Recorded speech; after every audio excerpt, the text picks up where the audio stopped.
Farmers Policy Perks are that little extra something you can get when you're a Farmers customer. So to tell you about them, we're adding a little extra something to this ad, smooth saxophone riffs. When you have a Farmers home policy with guaranteed replacement cost, if your home gets destroyed, we'll pay to rebuild it regardless of your limits. Dig it. It's a whole lot of something. Get a quote at farmers.com. We are farmers. Bum, bum, bum, bum, bum, bum. Optional coverage not available in every state. Only available with select Farmers-branded policies. Subject to terms and conditions. Underwritten by Farmers Truck or Fire Insurance Exchanges or affiliate.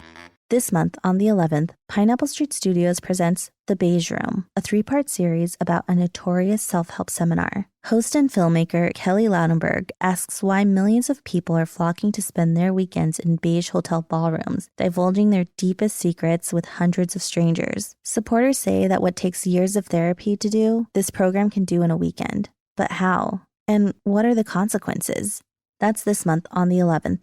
Just search for the 11th now, wherever you get your podcasts. Welcome back, Sports Radio 94. WIP Joe Giglio with you, Tucker Bagley behind the glass. You guys with us, 215-592-9494 on a Tuesday night as we react to another Eagles loss on Sunday. Though one, they certainly had a chance in losing by 3 points to the Los Angeles Chargers. Let's look at this team, where they're at, where they're going with Ben Brown, Pro Football Focus, and we'll touch on some big picture NFL topics, including if Odell Beckham could have an impact on a contender. It might be the Packers, maybe the Patriots. We'll talk about that. Ben Brown, Pro Football Focus. Ben, how you doing tonight? I'm doing well, Joe. Thanks for having me on. How are you doing tonight? Well, we're doing, it's interesting. Part of the city's encouraged right now after we watched the Eagles, really play a pretty close game, tied until a couple seconds ago with the Los Angeles Chargers. But there's also frustration at a team that continues to lose. They're 3-6 now and trying to find their way. Ben, I wanted to get your take on how the Eagles offense has evolved, what they're doing here, because they came out, started the season very RPO heavy, and it became where it was basically throwing the football 70% of the time and putting a lot on Jalen Hurts. They've changed that. They've committed more to the run game, using Hurts, less in terms of passing and using his legs even more than they were before. It's led to a more efficient offense. Do you think it's sustainable, and do you like what the Eagles are kind of evolving into here? Yeah, I did like a little bit more of their pass-heavy stats early on in the season. They had one of the highest pass rates over expectation. Jalen Hurts, basically the last 2 weeks, 17 dropbacks in Week 8, 24 in Week 9. I think he showed enough with his arm to start the season for why they probably should lean on him a little bit more in the passing game. They do have, the weapons on the outside. Devontae Smith, I think, has looked really good from a rookie wide receiver perspective. So I would kind of lean more towards, I want to see them, put the ball in Jalen Hurts' hands, allow him to kind of make some of these reads and some of these passes down the field, because I think that's how they're going to have to win football games. Defense, obviously it hasn't necessarily been great, in the coverage unit especially. So I think they're going to need to win a little bit more of these, higher scoring games. The only way that they're really going to be able to do that is with Jalen Hurts, but I definitely think he's shown enough to be able to do that this year. Ben, Jalen Hurts in total, up and down, he's had some tough weeks, had some good weeks. I know his Pro Football Focus grade has been pretty high the last 2 weeks. Big picture with him, Ben, I like him, and I think, all those intangibles are there that people have talked about since he was at Alabama, and I see a guy that's growing as a thrower, and, there's no one that Lamar is unique, he's all by himself, but I would argue, Ben, he's the second most impactful runner at the quarterback spot. I think there's a pretty big gap to whoever's third, maybe Josh Allen, but I'm excited where the future is with Jalen. What do you think about his future? Yeah, definitely. He's a top 10 quarterback in PFF passing grade system so far this year. I think if you would have told any Eagles fan to start the season that's where he was sitting through 9 weeks, everybody would have had to been happy. So I've been really impressed with him, and I definitely agree with you. There's an added element to his legs that not a lot of other people bring at the quarterback position. Obviously, Lamar Jackson, like you said, tier of his own. I would put Jalen Hurts and like a Justin Fields kind of in a similar boat. I do think they have kind of, a similar play outcome, and I think that Jalen Hurts is definitely the better passer at this time. We did see Justin Fields make some downfield throws last week, but I think if you have either one of those guys, you're really excited. So I think, they definitely made the right decision going with Jalen Hurts. He looks like a steal in the second round here. You're not usually finding this type of quarterback in the second round. So I think that is definitely a hit for the Eagles front office, which I think is exciting for the future. Ben, as we look towards the future with the Eagles, their defense this year has really gotten torched by good quarterbacks. To the point where it's almost absurd. When the ball hits the ground, we're all surprised here in Philadelphia. And they have played some good ones. Dak and Tom Brady and Obviously, Patrick Mahomes and Herbert and Carr. I'd argue their 5 worst games happen to be against 5 of the top 10 quarterbacks in the league this year. But that being said, they need to fix the defense. They have potentially three first-round picks next year. We think that defensive line, and that's the way the Eagles have thought for years here, that's where you put your resources. What do you think about that? Because next year, I know there's some really good defensive linemen coming out. There's some really good secondary guys, safeties, corners. If you were running the Eagles, let's say you had 3 picks in the top 15 and you were going to commit to rebuilding this defense, how would you allocate those resources, and where do you really think the value is on changing a defense that needs to be changed? Yeah, definitely. I would love to start with the cornerback position. The secondary is obviously a weak link since you're only really as good as your worst player. In that regard, they do still have Darius Slay. It sounds like he got banged up a little bit, hamstring injury. He's probably not going to be able to go in Week 10. Zach McPherson's the guy that has graded pretty well for the Eagles so far in 2021. But I'd be looking, if they have a top 3 pick, I'd be looking at a guy like Derek Stingley Jr. out of LSU. At one point, he was thought of as, the best cover cornerback that we've seen at the college football level. Hasn't really played a whole lot in 2 years, but I do think he's still that answer if you end up with like a top 3 pick. There's also Andrew Booth further on down from Clemson. He's a guy that can definitely be a playmaker in that secondary, but I don't mind still trying to resolve that wide receiver position a little bit more. I do think Devontae Smith is definitely a hit, but I also think, Jalen Reagor is basically should be written off at this time. So I don't mind giving, Jalen Hurts one more added weapon with one of those 3 picks and then basically trying to, clean up the back end, get the secondary right from the Eagles. So that's why I'd play it. If I came away with Derek Stingley, I'd be overly happy for an Eagles perspective. Ben Brown, Pro Football Focus, joining us here. Ben, when you look at the landscape of the NFC right now, the Eagles, it's kind of comical for us to even mention this, but we have to. They're not buried in the NFC playoff picture. It's weird. They've added that 7th seed, and last year I believe it was an 8-win Bears team. I think it's trending towards an 8-win team making the playoffs in the NFC. Of those teams that you look at towards the bottom there, who do you think is going to emerge here? Someone's going to come out of this muck and make the playoffs and be that 7th seed. Would you lean Seattle getting Russell Wilson back? Minnesota, who's kind of in all these games? I mean, the Eagles aren't dead. What do you think about that? Because there's a lot of teams that are like the Eagles that aren't very good, but someone has to go to the playoffs here.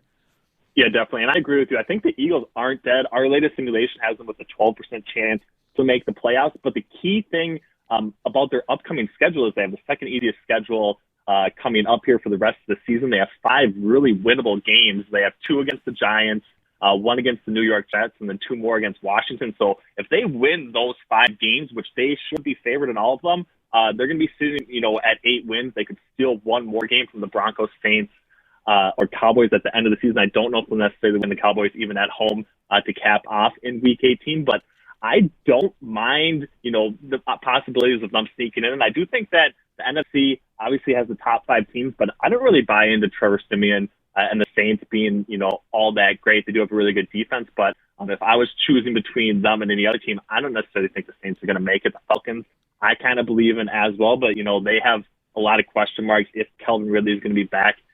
Can they sustain the high production of the offense that they've had in the last couple of weeks? So I think that it's going to be probably the Vikings and the Seahawks, especially with Russell Wilson getting back in. But I would have the Eagles as probably the 3rd most likely team to probably squeeze into one of those top 2 spots, mainly based on the strength of schedule, but also just the fact that I'm a lot higher on Jalen Hurts than a lot of people are right now. Ben, you mentioned Justin Fields, talking about Jalen Hurts. Obviously, there's 5 quarterbacks in this particular rookie class. I just watched Justin Herbert light up the Eagles on Sunday. So there's a lot of young quarterbacks that we're watching around the NFL, and I think there's a lot of talent there. For you, when you evaluate these guys, how long into their career until you start to feel like, all right, they're heading in a certain direction, or you have a good feel of where their talent and their maturation is going? Because we're constantly talking about that with Jalen Hurts. He got to start 4 games last year. Now he's played, the 9 this year, 13 starts. Yep. It's like, what is it you feel like what you might have?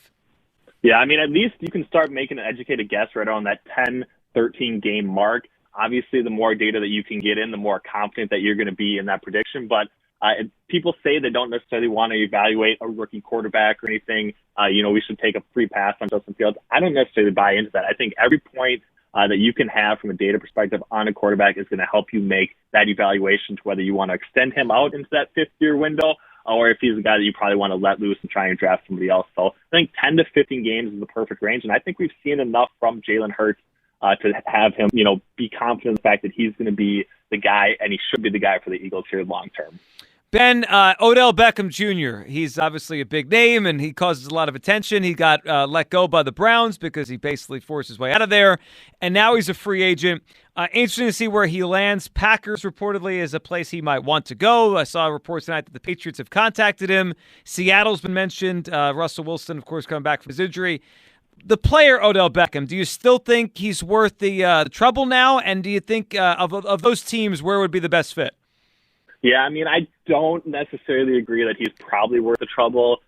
He hasn't necessarily shown too much basis since he was with the New York Giants, and that's been a long time. So I don't really see him as anything more than like a third receiver right now. I do think he probably fits best with Seattle. In saying that, obviously they have DK Metcalf and Tyler Lockett. They are, one of those teams we just talked about, kind of needing to do something to get up into that playoff picture a little bit more. They're 3-5 right now, so I could see him probably landed there. I do think that's a betting market favor right now. I do think that does make the most sense. I understand, why Odell Beckham maybe wants to go to Green Bay, but I don't actually think that's probably the best culture fit for him overall. And I do think that he'll probably get, it doesn't necessarily seem like the type of guy that wants to go to Green Bay. So I expect Seattle to probably be the front runner. It does seem like there was some sort of agreement in place with him in the Cleveland Browns, so I would expect him to be in the NFC as opposed to the AFC. So that's probably why I lean towards Seattle as the only real likely destination that I can see happening right now. Great stuff. Last one for you, Ben. I just think it's interesting right now to look at the market to win the NFL MVP this year.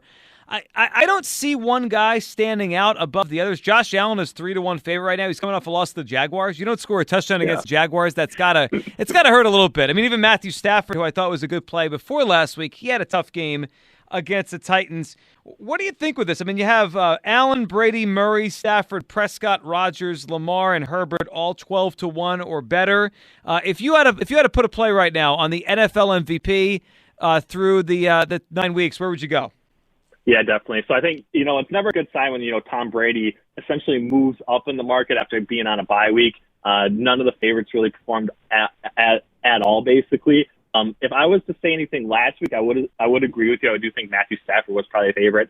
Now I'm leaning, and I've liked this play for a little bit while, but I do like Ryan Tannehill. I think he was like 100-1 when I first kind of started talking about him. That was pre-Derrick Henry injury situation. I do think they are essentially they already have the AFC South locked up. If they do get that AFC number 1 seed, I think he is a really strong candidate based on his current odds, based on his current payout, to probably be the best bet for the MVP right now. Great stuff, Ben. I really appreciate you hopping on. We'll be reading at Pro Football Focus. Thank you.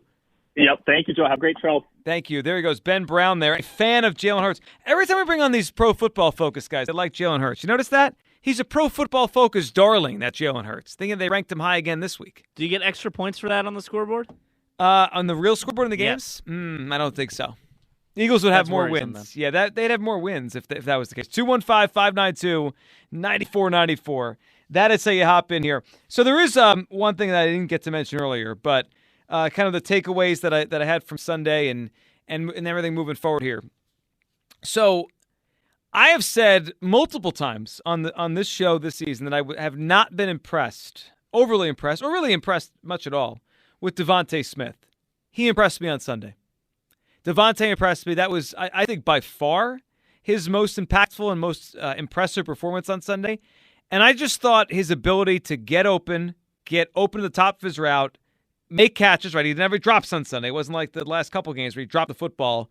I thought he was really, really good on Sunday. I thought Devontae Smith, for the first time, really since his touchdown catch against Atlanta in week 1, for the first time I said, okay, that's what he needs to be, and that's what a top 10 pick, and that's what a top first-round pick wide receiver needs to be. So for everyone out there, you never give Devontae any credit, you don't like Devontae, am I going to let off of the point that Micah Parsons would have been more impactful for the Eagles if they could have got him the first round? I'm not going to let that go.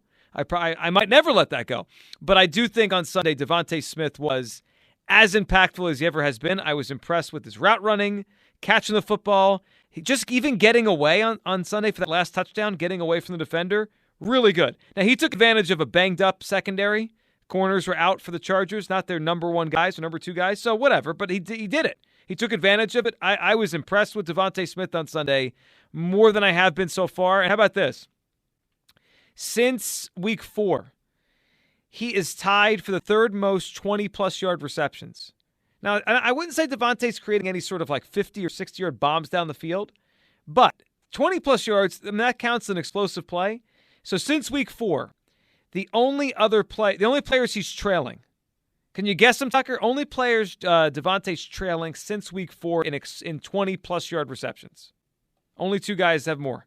Jamar Chase? He has 11. Devontae has 9. Yep, and 1 guy has 10. Probably the most underrated star receiver in the league that no one ever talks about. He's just like an average fan would never call to talk about this guy. Is it Marquise Brown? He's good. It's Cooper Kupp. Oh, yeah. Cooper Kupp's having like an historic season, and no one talks about it. Yeah, I mean, I read a story, I think it was a Rams blog, because I frequent them so often. Yeah, why not? About how he can contend with Jerry Rice's numbers. Strictly because he gets 13 targets a game. It's ridiculous. He's a huge part of that offense. I mean, he's on pace for like 130 catches and 1,800 yards. I mean, it's nuts what he's doing. So the only guys that have more 20-plus yard catches now since week 4 are Kupp, who's having an historic season, and Jamar Chase, who's having one of the greatest rookie years of all time. So pretty good. I will tip my cap. Devontae impressed me on Sunday. He played really well Sunday. Yeah, and he's third in the league in average depth of target behind Cortland Sutton and Marquise Brown, so there's that. Yeah, I guess the interesting thing about Devontae, I don't know if he's ever going to be the guy that they just say, go route, down the field, 40-yard bomb. But he's pretty consistently in that 11 to 20-yard range, so that's going to add up over time. Yeah, like those crossing routes that he kept getting hit on, I think he got 3 of them in the second half to really rack up most of his yards. He's really dangerous on those. And it's something that Nick Foles was always really good at throwing at. I thought Nick Foles on like a 15-yard out route was as dangerous as anybody else in the NFL. Yeah. I would love to see them hook up on that. I know it's a pipe dream. Nick Foles is never coming back here, but that's something that he's really good at. And I think it's something that if Jalen Hurts knows that he can get open, and granted, I don't think we've talked enough about how, I almost said San Diego, the Chargers were missing both of their starting cornerbacks. They were without Michael Davis and Asante Samuel, and he was pretty much going against Tavon Campbell. Right, he took advantage of it. And even Ryan Smith, their other backup, tore his ACL, and he was out for the fourth quarter. But those are the matchups you have to win, right? You aren't going to go up against all pros, and if you're going to put up big numbers, I'd like to see him do it. So I was very impressed with what he did on Sunday. Well, he might be able to do it again on Sunday. So the Broncos blew the doors off the Cowboys tonight. It might have been was it the most shocking outcome of the year? What was more shocking, Jaguars over Bills or Broncos over the Cowboys? I don't know. But they were both pretty... Some people thought the Jags would win last week, but no one would listen to them. Did you say that? I did. Here? Yeah, I told you. You better bet on the Jags at plus 660. Oh, yeah. And I remember now that you said the money line number. Yes, you did say it. Well, they won. They upset. How about the Josh Allen thing? Overdone or so ridiculous that Scott Hansen had to keep talking about it? I mean, you have to keep talking about it. I mean, Josh Allen took down Josh Allen. It's never happened in the history of pro football. I thought it was cool when the sack happened, and then he got the fumble recovery, right, and then he got the interception at the end. I mean, that Jacksonville defense, after a week after getting torched by Geno Smith, to come out and play like that. I know we joke a lot about how awful Urban Meyer is. They haven't quit yet. He hasn't lost the locker room yet. No, we may have laughed at him, but he's not lost the locker room. That last Sunday showed how, and it's really been all year, but the NFL is such a week-to-week league. I'm sure we're going to talk later in the week about the Broncos game, but someone will inevitably call in and say, they have no chance. The Broncos just blew out the Cowboys. It doesn't mean anything. It's just week to week, it doesn't, like Tucker just said it. The Jaguars were blown out by the Seahawks with Geno Smith, and then they beat Josh Allen, who's the MVP favorite in the Bills. It's just bizarre week to week how they could change like that. I mean, the Bengals beat the Ravens in Baltimore, blew them out. The next day they lost to Mike White, whoever the heck Mike White is, and the New York Jets. But to the point that we were talking about the idea of Devontae dominating backup corners, he might get to do it again this week. So Patrick Surtain is hurt. He's going to miss this game on Sunday against the Eagles. He sprained his knee against the Cowboys, which means the cornerbacks for the Broncos, while still above average, Kyle Fuller, who's good, who's been a good corner in the NFL for a while. But you know who the other guy is? It's Ronald Darby. It's Ronald Darby. Who he's also dealing with an injury as well. It's the Ronald Darby revenge. I would think, just my guess is Kyle Fuller is going to cover Devontae Smith. Ronald Darby is going to be matched up on Quez Watkins. This feels like we haven't got one of those Quez bombs down the field in a couple weeks where Jalen tries to hit him deep. This feels like we're going to get one of those on Sunday. If Ronald Darby, who's a little banged up, is covering Quez Watkins, I could see the Eagles taking a shot or two down the field at some point. Kyle Fuller against Devontae Smith would be a good matchup. That's I would think the way the Broncos would go to try to stop him against all those crossing routes. Yeah, I mean, the Cowboys targeted Ronald Darby 7 times. He allowed 4 catches for 36 yards. He's played well since he left. He had a good season in Washington last year. The other thing you have to look at, they have Bryce Callahan in the slot, who I thought last year was one of the top 3 cornerbacks in the NFL before he got hurt. He hasn't been as great, but the Eagles run a lot of Quez Watkins out of the slot. He was kind of quiet this week, and I think it was because he was going against Chris Harris in Los Angeles. So I know we do a lot of Quez Watkins props come Friday. I think it could be another light week for him because the strength of their defense really is in the slot. Yeah, I wonder if they try to take those guys off the field, though, because the Eagles have been going with 2 and 3 tight ends more and more. They activated, what's his name, Tyree Jackson, and he was playing Jack Stoll. Were you underwhelmed with Tyree Jackson's performance? He didn't do anything, did he? I don't think so, but everyone went crazy when he got on the field. Yeah. I just wonder if the Eagles are going to continue to phase out Jalen Reagor. They gave him a chance. And you can't say, like, new coaching staff, all the stories in the summer about how hard Sirianni was coaching Jalen Reagor. It seems like it's evaporating. I mean, Quez is taking his snaps now. I don't know if Quez Watkins is actually good enough to be an outside receiver for a really good offense. He might be a slot guy, and they might have to go get a veteran receiver after the season. In fact, I hope they do. I think the Eagles need a veteran receiver to pair with Devontae Smith and Quez Watkins, but Reagor's not it. I mean, I know he's banged up, so that's part of it, but did he have any receptions behind the one that was behind the line of scrimmage Sunday? Not that I can remember. I mean, it was like he wasn't there. I have to just imagine off the top of my head that Quez had to have, was it double the snaps of Reagor? I mean, it's just like they were playing a lot of multiple tight ends, so I know Quez was out there a lot of those times, and it wasn't Reagor. I mean, he's not part of this thing anymore. Yeah, Quez played 55 snaps. Smith played 44. Reagor played 29.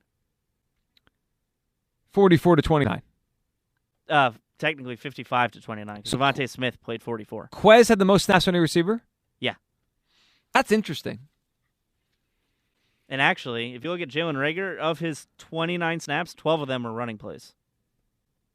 Yeah, I mean, he's not part of this thing anymore. I mean, they're phasing him out of this thing. Quez is taking his spot. That happened. 215-592-9494. That is how you hop in as the Eagles lose to the Chargers. And look, my feeling on that game is way, way, way, way more frustration than it is encouragement or it is the glass is half full. No. That was a game the Eagles had a legitimate chance to win, and they couldn't do it. Frustrating, no doubt about it. 215-592-9494. More frustration or encouragement after the loss. And I was impressed what I saw of Jalen Hurts on Sunday. When we get back, we'll update you on the Eagles' draft pick status. Where are those 3 draft picks? Their own, Miami, and the Colts after Week 10. We'll hit that next on Sports Radio 94 WIP. Hello, I'm Jason Concepcion, former co-host of Binge Mode Ravenclaw with Gryffindor Rising, still repping the Night's Watch despite Season 8, and the host of Crooked Media's new podcast, X-Ray Vision. Every week, my guests and I will take you through the world of comic book movies, fantasy shows, and more. Join us as we deep dive into your favorite franchises, discuss fan theories, and the latest news. Listen now for free on Odyssey, Apple Podcasts, or wherever you get your podcasts. Farmers Policy perks are that little extra something you can get when you're a farmer's customer. So to tell you about them, we're adding a little extra something to this ad. Another me. And when you have multiple farmers policies, you could save up to 45% on your auto insurance with the Auto Multi-Policy discount. What's going on with our voice? I thought I'd add some drama. Well, isn't that something? Get a quote at farmers.com. We are farmers. Bum, bum, bum, bum, bum, bum. Not available in every state. Only available with select Farmers branded policies. Subject to terms and conditions. Underwritten by Farmers Truck or Fire Insurance Exchanges, Farmers New World Life Insurance Company or affiliate. Up to 30% of U.S. military members and veterans are battling PTSD, even those who weren't injured or in combat. If you're one of the many, you should know that you don't have to suffer. Treatment for PTSD is available. If you suffer from PTSD-related depression and anxiety, you're not alone. There are so many veterans and current enlisted just like you. You don't have to suffer. Find the help and resources you need and deserve at connectingvets.com.